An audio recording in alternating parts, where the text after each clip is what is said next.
You know that feeling, right? When everything just stops, kind of like slow motion. A project you poured your soul into just falls apart. That goal you were so close to, poof, it's gone. And you're just on the ground. And the idea of getting back up? Man, it feels heavy, almost impossible. I mean, of course you have. It's totally human. It's that pit in your stomach, that little voice whispering, what's the point, really? But what if I told you there's an ancient idea, just a single concept, that could totally flip the script on how you see that exact moment? And that answer, it's right here, hiding in these characters. This is a piece of wisdom that's literally helped people get through the absolute worst for centuries. Don't worry, we're going to break down exactly what it means in just a second. But first, let's actually talk about that feeling. Let's sit with it for a second. Because, to really appreciate getting up, you have to understand what it feels like to be knocked down. And man, it often feels like this awful cycle. It all starts with that initial shock, right? The impact.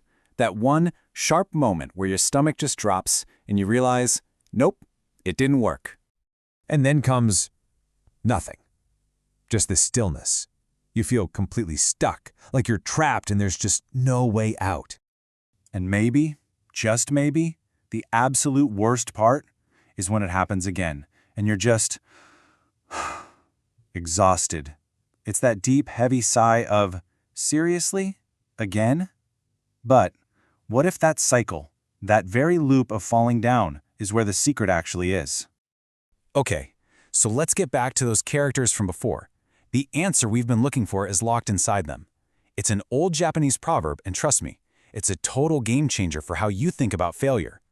It's called Nanakorobi Yaoki, and what it means is, fall down 7 times, get up 8. Now, get this. It's not a promise that you'll avoid falling. It's actually the opposite. It's a guarantee that you are going to fall. The real magic here isn't about not falling down. It's all about what you do after.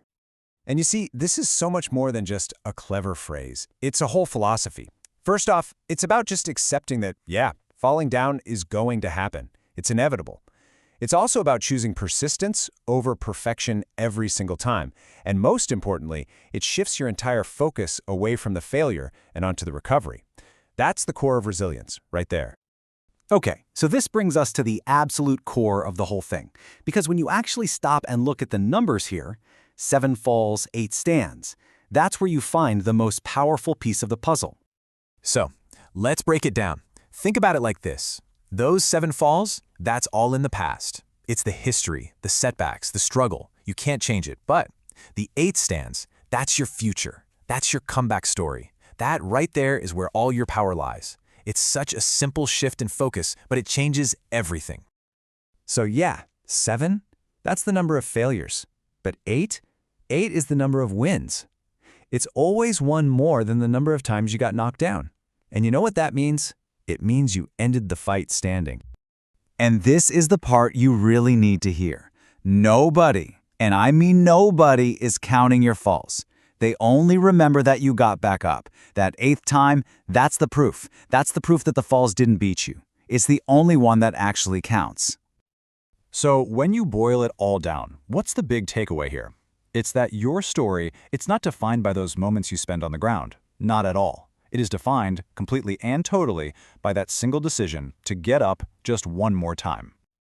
So next time you feel that weight, that pull to just stay down, remember this. The falls, they're just the chapters. They aren't the end of the story. You get to write that. So the only real question left is, what's yours going to be?